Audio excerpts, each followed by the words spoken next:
Welcome, friends. We are now on day 4 of our Holy Week Bible reading.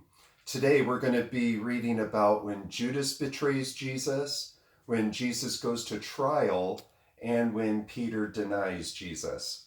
I got 3 great short stories here to read with you today. Are you guys ready to go? All right, let's do it. As soon as Jesus finished praying in Gethsemane, Judas Iscariot came with a mob of people. They had swords and clubs, and the religious leaders had sent them to capture Jesus. Judas had told them how to find Jesus. "I will go to Jesus and give him a kiss of greeting," Judas had said. "Then you can arrest him." So Judas walked over to Jesus. "Greetings, teacher," Judas said to Jesus. Then he gave Jesus a kiss of greeting. "How can you do this? How can you betray the Son of God with a kiss?" Jesus asked Judas. "Shall we fight them?" the disciples asked. Peter pulled out a sword and cut off an ear from the high priest's servant.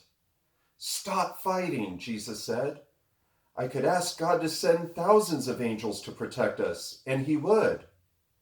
Then Jesus touched the place where the servant's ear had been and healed him. "Am I a dangerous robber?" Jesus asked the mob. "I taught in the temple every day. Why are you coming here at night to get me?" "But all of this brings true what the scriptures say about me." Suddenly, all of Jesus' disciples and other followers ran away. But someone grabbed Mark's nightshirt and tore it off of him before he could get away. And after the mob arrested Jesus, they took him to the high priest's home. The religious leaders had already gathered there. Peter followed far behind the crowd and quietly went through the gates into the high priest's courtyard. There he sat with the guards, keeping warm by a fire. The religious leaders were trying to find someone who would say that Jesus had done something wrong. They needed an excuse to put him to death. The leaders found some people who told lies about Jesus, but their lies were all different. They couldn't agree. Some people told the leaders, "We heard him say he would destroy this temple and rebuild it in 3 days." But the stories they told about Jesus didn't make sense. At last, the high priest spoke to Jesus. "Aren't you going to defend yourself?" he asked. "What do you say about these things?" But Jesus would not answer him. "Are you the Messiah, God's Son?" the high priest demanded. "Yes, I am," Jesus said. "You will see me sit at God's right hand with great power. You will see me come back on heaven's clouds." The high priest tore his clothing. That showed how upset he was with Jesus' answer. "We don't need any other witnesses," he said. "This man is telling us he is as good as God himself. What do you say?"